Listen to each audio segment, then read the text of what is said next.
welcome to Now Showing. It's your guide to the best films at the cinemas each week. I'm Rajiv Masand, and right away let's take a look at what we've got for you on the show today.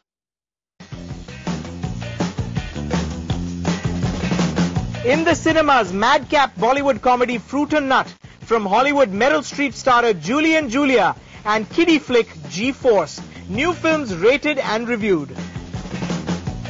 Director Vipul Shah on his new film London Dreams on turning 40-year-old Salman Khan and Ajay Devgan into funky rock stars. And a look at Harish Chandrachi Factory, the small film that everyone's going to be talking about. It's India's entry to the Oscars this year. How many times can you repeat the same joke before it stops being funny? Now that's a question Kunal Vijayakar ought to have asked himself before unleashing on us his occasionally funny but largely silly directorial effort, Fruit and Nut. Cyrus Broacha inadvertently sits on Mahesh Manjrekar's fractured leg while visiting him in hospital. Funny? Yes, but repeated 4 times in the span of 1 minute, you're no longer laughing. The same logic can be applied to a gag in which a car door whacks a character in the groin. It's comical when they do it the first time, ceases to be when they do it over and over again. Fruit and Nut stars television's funny man Cyrus Broacha as Jolly Maker, a bumbling idiot who becomes an accidental hero when he rescues pretty architect Monica Gokhale, played by Mirza, from the clutches of eccentric Harry Holkar, played by Boman Irani, who claims he's the Maharaja of Bombay City. Now Holkar enlists the help of corrupt builder Khandar Jhala, played by Mahesh Manjrekar, and threatens to blow up the city because he's unhappy that it's been turned into a concrete jungle.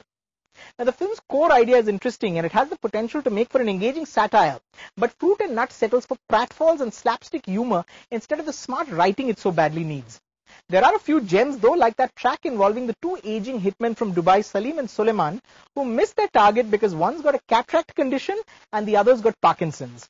To be fair, there are also some clever one-liners sprinkled throughout the film, like most of the dialogue uttered by Mahesh Manjrekar's character, Khandar Jhala, who speaks in a strange cocktail of Hindi and English. Spoofing every pop cultural figure you can think of, he makes comical references to films, film stars, television shows, and just about anything that is popular or revered. Like that Kaun Banega Swargwasi game show he concocts with a mad scientist in the film's climax. But the real problem with Fruit and Nut is that beneath all the fun and jokes, the film's plot is more or less incoherent and its tone is never consistent. As a result, it doesn't quite succeed as a social satire because it's far too silly to be taken seriously. Of the cast, Boman Irani and Mahesh Manjrekar steal the show with their broad humor, while Mirza fails to grasp the tone of the film, and Cyrus Broacha, sadly, is straitjacketed in a part that doesn't really tap into his mad wild side. Despite juvenile jokes like peeing on open electric wires, Fruit and Nut is mercifully not the sort of vulgar comedies we've got used to seeing at the cinemas these days. It's best suited for those who don't have a problem with silly, childish humor. I'm going with 1.5 out of 5 for director Kunal Vijayakar's Fruit and Nut. For those expecting anything more, it's possibly the longest 90 minutes of your life.